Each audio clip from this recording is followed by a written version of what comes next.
दी आप सभी का इस चैनल में स्वागत है। आज आपके लिए लाए हूँ बहू को बहुरानी बनाने के लिए टिप्स। अब सिर्फ एक उपाय से बहू बन सकती है बहुरानी। उस उपाय को अपनाइएगा तो आप जरूर बन जाइएगा बहुरानी। प्लीज सभी बहुओं के लिए है, आप सभी बहू अपने जीवन में इस उपाय को अपनाएं और पाइएगा कि आपके जीवन में पहले से ज्यादा खुशहाली है। पहले से ज्यादा खुशहाली लाने के लिए क्या करना है, आपको इस उपाय को अपनाना है।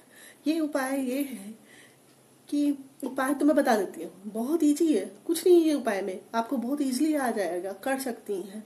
लेकिन अपने जीवन में उसे अपनाए रहना भी पड़ेगा। एक दिन के लिए नहीं है, हमेशा करना पड़ेगा।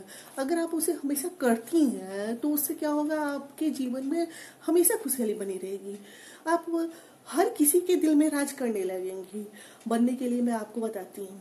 उससे पहले एक कहानी सुनाती हूँ। एक छोटी सी कहानी है, कुछ ज्यादा बड़ी नहीं है, लेकिन ये कहानी आप भी सुनी होंगी, हर जगह सुनने को मिलता है। आप इस कहानी से कुछ सीखते तो नहीं है, बस कहानी है, कथा है, इसे सुन के बस छोड़ देते। लेकिन देखिए, इस कहानी में कहा गया है, इस कहानी में कि अगर आप अपने जीवन में उतारते हैं उसकी अच्छाइयों को तो आपको फायदा होगा। उससे कुछ सीखते हैं। हर कहानी में अच्छाई बुराई होती है, हर किसी की जिंदगी अच्छी बुरी होती है, लेकिन कुछ अच्छा करना है तो आप उस उपाय को अपना के देखिए। ये एक छोटी सी कहानी है कि एक घर में सास बहू रहती है, उनमें हमेशा अनबन रहती है, तड़ा रहता है, तकड़ा रहता है, उनमें बिल्कुल उनमें प्यार नहीं है। वो एक दूसरे को पसंद नहीं करती हैं। हर बात में, छोटी छोटी बातों में लड़ती रहती है, जिससे उसके घर में खुशहाली खत्म हो चुकी है। उसका पति, ससुर, परिवार का हर कोई दुखित रहता है। हर कोई कि अरे घर के अंदर आ जाओ तो चिक चिक चालू, घर में तो सुख शांति है ही नहीं। इस सुख शांति को बनाए रखने के लिए आप अगर बहू एक उपाय अपनाएंगी तो आपके जीवन में भी खुशहाली आ जाएगी। ज्यादा कुछ करने की जरूरत नहीं है। आप बहू हैं, बहू का फर्ज निभाती हैं, लेकिन फिर भी आप अच्छी बहू रानी नहीं बन पाती हैं। तो सिर्फ आप के लिए ये कहानी, थोड़ी सी कहानी भी सुना दूंगी, लेकिन आपको पहले उपाय बता देती हूँ। उपाय यह है कि आप अपनी जबान नहीं खोलिए, फालतू की बातें मत बोलिए। जब आपके सामने वाला आप पे गुस्सा है, आपको अनाप शनाप बक रहा है, तो आप थोड़ी देर के लिए साइड हो जाइए। बोलिए भाई पागल है, वैसे ही बोल रहा है, छोड़, जाने दो। अपने मन में बोल लीजिए, जाने दो, बोलने दो उसको जो बोल कर। मतलब आपको बोलना नहीं है, अपनी चुप्पी साध के रहना है। चुप रहिए, जबान मत खोलिए, जवाब मत दीजिए। जवाब नहीं देंगी तो वो सामने वाला एक दिन बोलेगा, 2 दिन बोलेगा, 5 दिन बोलेगा, फिर चुप हो जाए। अरे यार, इससे उलझने से कोई फायदा है ही नहीं, ये तो कुछ बोलती नहीं है। तो फिर वो आपको पीछा छोड़ देगा। वो आपको बोलना में, आपकी जिंदगी में खुशहाली आ जाएंगी। आप 99 अच्छा ही करती हैं, अच्छा काम करती हैं, लेकिन आपसे एक गलती हो जाए तो तिल की ताड़ बन जाती है।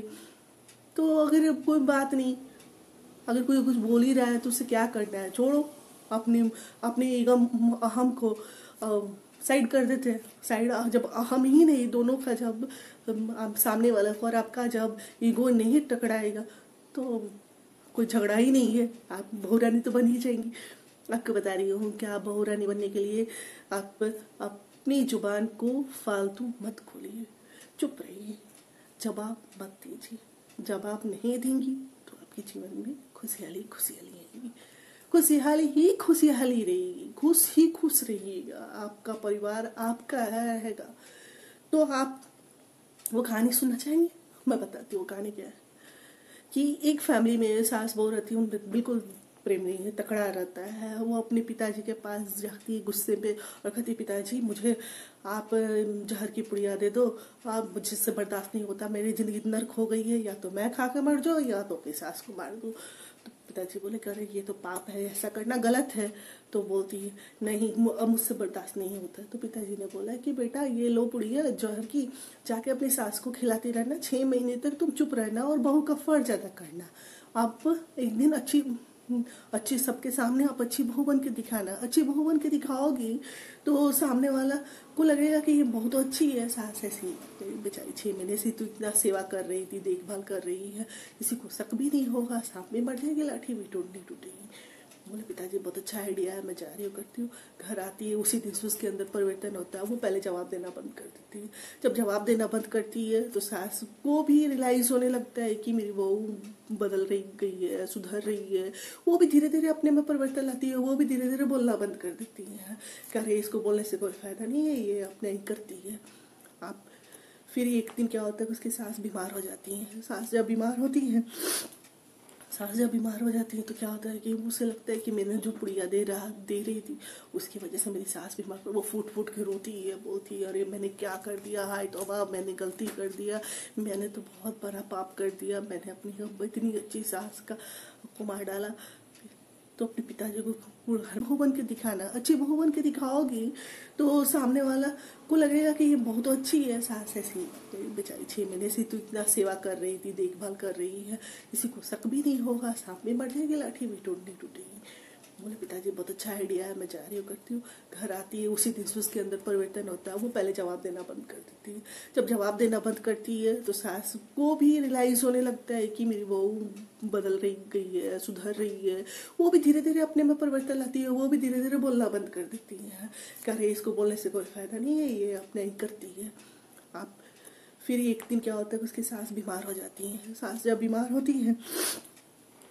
बीमार हो जाती है तो क्या होता है कि उसे लगता है कि मैंने जो पुड़िया दे रही थी उसकी वजह से मेरी सास बीमार। वो फूट फूट के रोती है, बोलती है अरे मैंने क्या कर दिया, हाय तौबा मैंने गलती कर दिया, मैंने तो बहुत बड़ा पाप कर दिया, मैंने अपनी इतनी अच्छी सास को मार डाला।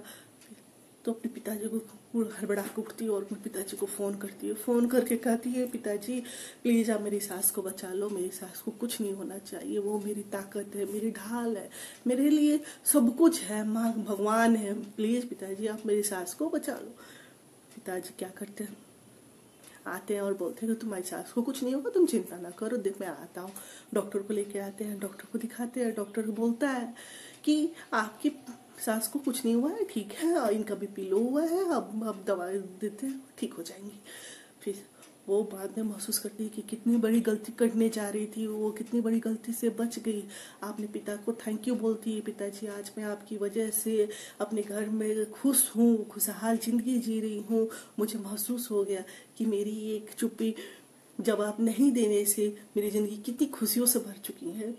थैंक क्यों पिताजी पापा को अपने थैंक यू बोलती है, बहुत खुश होती है। पिता को भी यही चाहिए था ना कि मेरी बेटी अपने घर में खुश रहे, उसे खुशहाली मिल जाती है।